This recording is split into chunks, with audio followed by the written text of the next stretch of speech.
అధికారంలోకి వచ్చిన 2 సంవత్సరాల తర్వాత తొలిసారి కేంద్ర మంత్రివర్గాన్ని పునర్వ్యవస్థీకరిస్తున్నారు ప్రధాని మోదీ. ఈ రోజు ఉదయం 11 గంటలకి మంత్రివర్గ పునర్వ్యవస్థీకరణ జరగబోతోంది. కొత్తగా 19 మందిని మంత్రివర్గంలోకి తీసుకోనుండగా 3 నుంచి 6గురిని మంత్రిమండలి నుంచి తొలగించనున్నారు. 2కి కేబినెట్ హోదా దక్కే అవకాశం ఉంది. కేంద్ర మంత్రివర్గంలో భారీ మార్పులు జరగబోతున్నాయి. ఒకేసారి ఏకంగా 19 మందికి మంత్రి పదవులు కట్టబెట్టనున్నారు ప్రధాని మోడీ. వీరందరికీ సహాయ మంత్రి పదవులు దక్కనున్నట్లు తెలుస్తోంది. 4 ముఖ్య శాఖలైన రక్షణ, హోం, ఫైనాన్స్, విదేశాంగ శాఖల్లో ఎలాంటి మార్పులు ఉండబోవు. అయితే అరుణ్ జైట్లీకి పని భారాన్ని తగ్గించేందుకు అతని వద్ద ఉన్న సమాచార ప్రసార శాఖను ఇతరులకు అప్పగించనున్నారు. సామాజిక, ప్రాంతీయ సమీకరణాలను దృష్టిలో పెట్టుకుని అన్ని వర్గాలకు న్యాయం జరిగేలా మోడీ మంత్రివర్గ పునర్వ్యవస్థీకరణ చేస్తున్నారు. ముఖ్యంగా ఎస్సీ, ఎస్టీ కులాలతో పాటు మైనారిటీలు, మహిళలకు ప్రాధాన్యం ఇస్తున్నారు.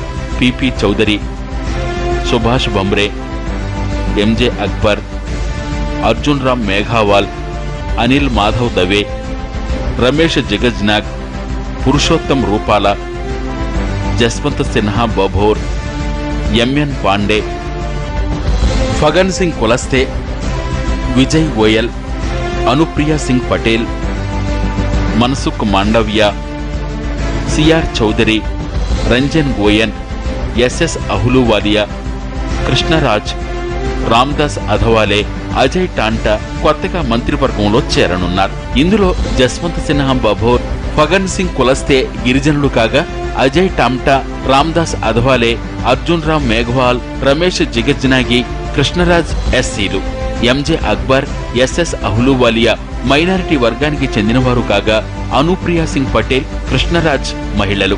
మొత్తం 10 రాష్ట్రాలకు చెందినవారు మంత్రివర్గంలో చోటు దక్కించుకుంటుండగా తెలుగు రాష్ట్రాలకు మాత్రం ప్రాతినిధ్యం దక్కడం లేదు.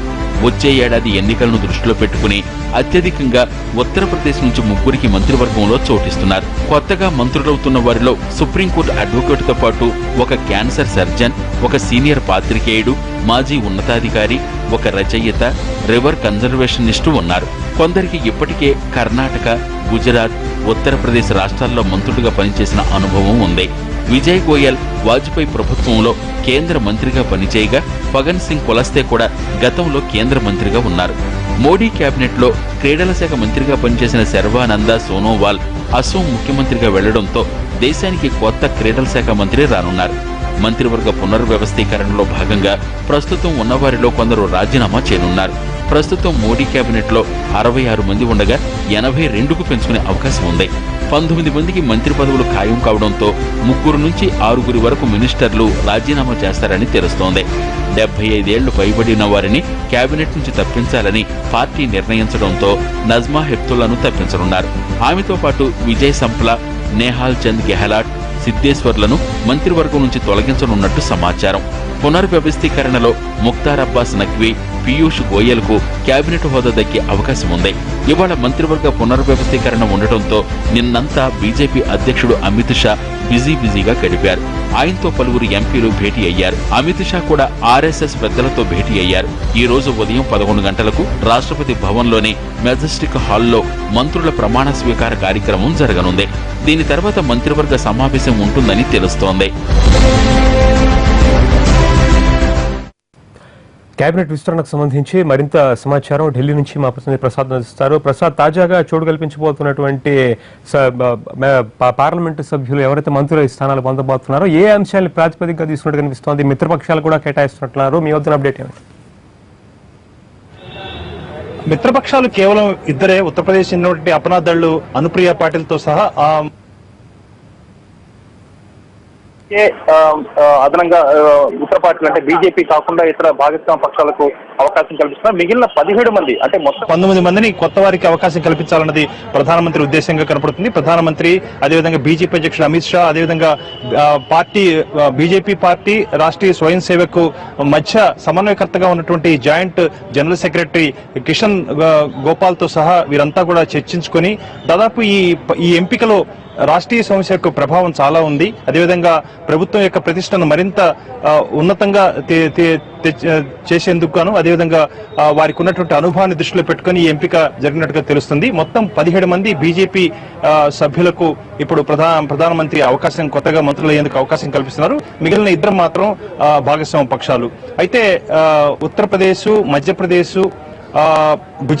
మధ్యప్రదేశ్, గుజరాత్ ఈ 3 రాష్ట్రాలకు ముగ్గురు చొప్పున 9 మంది కాగా రాజస్థాన్ నుంచి ఒక్కసారిగా 4 మందికి అవకాశం కల్పిస్తున్నారు. మహారాష్ట్ర నుంచి 2 మందికి, అదేవిధంగా ఇద్దరికి, మిగిలిన అస్సాము, కర్ణాటక, వెస్ట్ బెంగాల్, ఉత్తరాఖండ్ ఈ 4 రాష్ట్రాలకు ఒక్కొక్కరు చొప్పున మొత్తం 19 మందికి ఈ కొత్త వారికి అవకాశం కల్పిస్తున్నారు. ప్రధానంగా వారికి ఉన్నటువంటి అనుభవం, ఉన్నత విద్య, ప్రజాప్రతినిధులుగా వాళ్ళకున్న ప్రాతినిధ్యం వహిస్తూ అనేక రకాలుగా సేవలు చేసినటువంటి, ప్రజాసేవలో ఉన్నటువంటి దాదాపు సీనియర్ నాయకులకు అవకాశం కల్పించాలన్నది ప్రధానమంత్రి ఉద్దేశం, సంఘ పరివార ఉద్దేశం కూడా.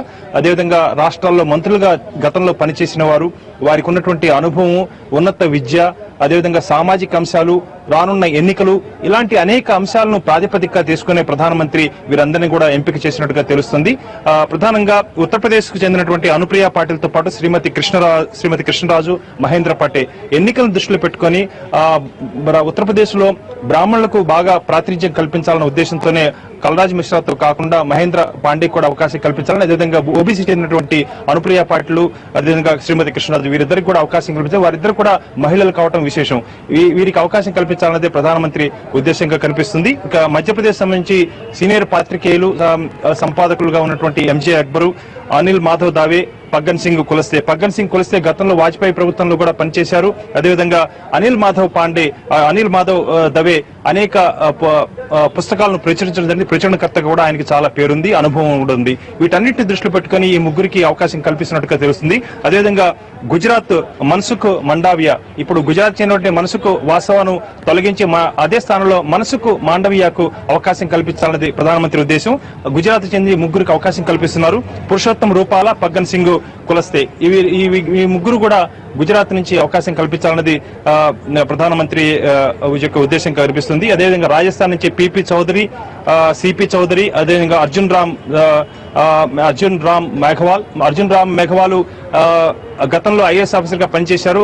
చాలా సుదీర్ఘమైన అనుభవం ఉంది. చాలా సీనియర్ గా ఆయన అధికారిగా ఆయనకు మంచి పేరు ఉంది. అదేవిధంగా పార్లమెంట్ కూడా పర్యావరణం, అదేవిధంగా కాలుష్య నివారణకు గాను సైకిల్ పై యాత్ర చేశారు. ఆయన ఆ రకంగా కూడా ప్రసిద్ధి చెందారు. అందుకు రామ్ వాఘవాల్ ఆయన అనుభవాన్ని దృష్టిలో పెట్టుకుని అతను కూడా అవకాశం కల్పించాలన్నది ప్రధానమంత్రి ఉద్దేశం. విజయ్ గోయల్ ఢిల్లీ అయినప్పటికీ కూడా రాజస్థాన్ నుంచి ఆయన ప్రాతినిధ్యం రాజ్యసభకు వహిస్తున్నారు కాబట్టి విజయ్ గోయల్ కు కూడా అవకాశం కల్పించాలన్నది ప్రధానమంత్రి ఉద్దేశం. ఈ రకంగా అన్ని అంశాలు, సామాజిక అంశాలు, వారికి ఉన్నటువంటి అనుభవం, వారికి ఉన్నటువంటి సీనియారిటీ, వీటన్నిటిని దృష్టిలో పెట్టుకుని ప్రస్తుతానికి ఈ ప్రభుత్వం చేస్తున్న అనేక కార్యక్రమాలను మరింత వేగవంతంగా ప్రజల్లో చేరువుగా తీసుకొచ్చేందుకు, ప్రభుత్వానికి మరింత ప్రతిష్ట తీసుకొచ్చేందుకు ఈ అవకాశం కల్పించాలన్నది, యువకులకు కూడా వారి ఆలోచనలు అమలు చేసేందుకు కూడా అవకాశం కల్పించాలన్నది ప్రధానమంత్రి ఉద్దేశం. మొత్తానికి ఇప్పుడు ప్రధానమంత్రితో సహా 66 మంది మంత్రులుగా ఉన్నారు. మొత్తం సంఖ్య నిబంధనల ప్రకారం కేవలం 82 మాత్రమే ఉండాలి. ఈ 19 మంది ఇప్పుడు బీజేపీ వర్గాల నుంచి, ప్రభుత్వ వర్గాల నుంచి అందుతున్న సమాచారం బట్టి ఈ 19 మందిని కనుక ప్రభుత్వంలో కనుక అవకాశం కల్పిస్తే మొత్తం ఆ సంఖ్య దాదాపు 85కు చేరుకోనుంది. కాబట్టి 85 ఉండటానికి వీల్లేదు. కాబట్టి నిబంధనల ప్రకారం 3 నుంచి 6 వారి అవసరాలను బట్టి, పార్టీ అవసరాలను బట్టి వీటన్ని దృష్టి పెట్టుకుని ఒక 3 నుంచి 6 తప్పించి వారికి పార్టీ బాధ్యతలు అప్పగించే అవకాశం ఉన్నట్టుగా తెలుస్తుంది. ఇప్పటికే రామ్ శంకర్ కఠేరియా గతంలో నేను పార్టీకి కూడా పనిచేశాను కాబట్టి తిరిగి పార్టీకి పనిచేయాలని చెప్పి అమిత్ షా కోరారు. ఆ మేరకు అమిత్ షా కోరిన మేరకు పార్టీ బాధ్యతలు స్వీకరించే సిద్ధంగా ఉన్నానని చెప్పి కూడా చెప్పారు. కాబట్టి ఆయన తొలగిపోయే అవకాశం చాలా గట్టిగా కనిపిస్తుంది. అదేవిధంగా నిహాల్ చంద్ పట్ల అతని వసుంధర రాజే చాలా అసంతృప్తిగా ఉన్నారు. నిహాల్ చంద్ మానభంగ ఆరోపణలు కూడా ఎదుర్కొంటున్నారు. కాబట్టి నిహాల్ చంద్ కూడా తొలగించాలన్నది ప్రధానమంత్రి ఉద్దేశం. అదేవిధంగా సన్వర్లాల్ జాట్, ఆయనకు ఆరోగ్యం బాగలేదు. మోహన్ కుందారియా, అదేవిధంగా సిద్ధేశ్వర్ కర్ణాటక, విజయ్ సాంప్లా పంజాబ్, బీజేపీ అధ్యక్షుడిగా నియామకమయ్యారు. ఆయన సహాయ మంత్రిగా ఉన్నారు కాబట్టి ఆయన తొలగిస్తారా లేకపోతే అలానే కొనసాగిస్తారా అన్నది కొంచెం మీమాంసలో ఉంది. కాబట్టి మొత్తానికి మూడు నుంచి ఆరుగురుకు ఉద్వాసన పలికి వారికి పార్టీ బాధ్యతలు అప్పగించే అవకాశం చాలా రూఢిగా తెలుస్తుంది. ఈ 19 మందికి గనక అవకాశం కల్పిస్తే ఖచ్చితంగా 3 నుంచి 6 మాత్రం ఉద్వాసన తప్పదని చాలా గట్టిగా అనుకోవచ్చు. Right, thank you Prasad.